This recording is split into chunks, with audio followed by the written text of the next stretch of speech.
Moi, j'ai longtemps cru que la franc-maçonnerie était un réseau puissant, mais plutôt déclinant, parce que un peu XXe siècle. Hein.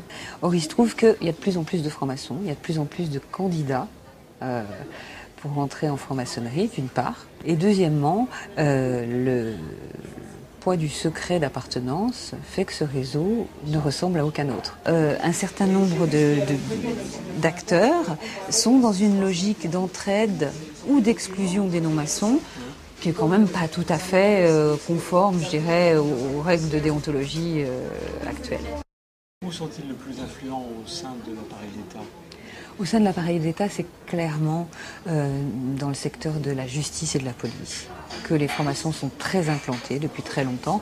Vous avez grosso modo un commissaire de police sur 4 qui est franc-maçon. À l'échelon au-dessus, celui de contrôleur général, on peut multiplier par 2, on est à peu près à la moitié. Chez les magistrats, on est dans des proportions un peu plus faibles. Rendre la justice fait l'objet d'une prestation de serment. Quand vous devenez magistrat, vous prêtez serment. Lequel des deux serments, si vous êtes maçon, l'emporte sur l'autre au moment de juger ?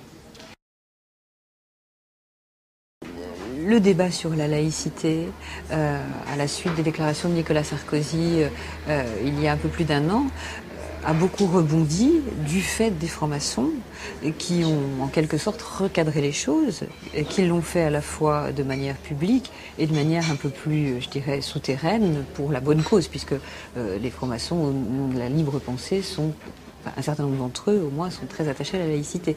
Même chose pour l'amendement sur les tests ADN. Il y a quand même eu le réseau maçon, notamment à l'Assemblée et au Sénat, qui s'est mis en branle pour contrer cet amendement.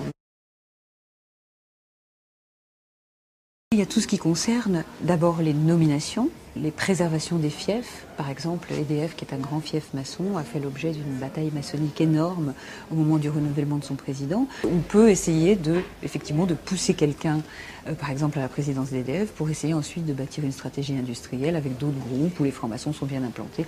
Il est notoire, par exemple, que c'est le cas dans les compagnies des eaux, comme celles qu'on connaît en France et qui ont un certain poids. Si dans la même loge, il y a un responsable de collectivité locale d'un côté et puis un marchand de bennes à ordures de l'autre, ça va créer des liens. Alors, quand est-ce que ça arrête d'être voilà, de l'échange de bons procédés pour devenir de l'affairisme? Quand on commence à contourner un peu les règles de marché public, et c'est obligatoire qu'à partir du moment où il y a encore une fois, ces serments de solidarité, on est tendance plutôt à privilégier le copain de loge plutôt qu'un autre.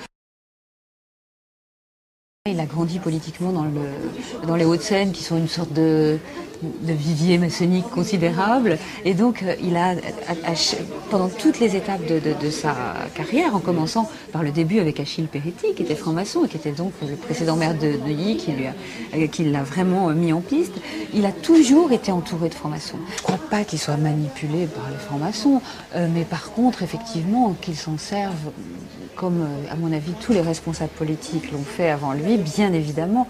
Il y a 2 ans, Sarkozy est encore ministre de l'Intérieur, et quand il s'adresse aux syndicalistes policiers, qu'il veut câliner comme tout bon ministre de l'Intérieur qui se respecte, il signe avec 3 points. Alors, j'ai vu les lettres, ça ne peut pas être la plume qui a un peu dérapé, voilà, c'est évident que c'est le cas. Est-ce que ces syndicalistes qui sont dans leur immense majorité francs-maçons sont dupes et pensent que Sarkozy est maçon? Non, mais enfin, c'est un petit signe d'affection qui était plutôt bien perçu, quoi.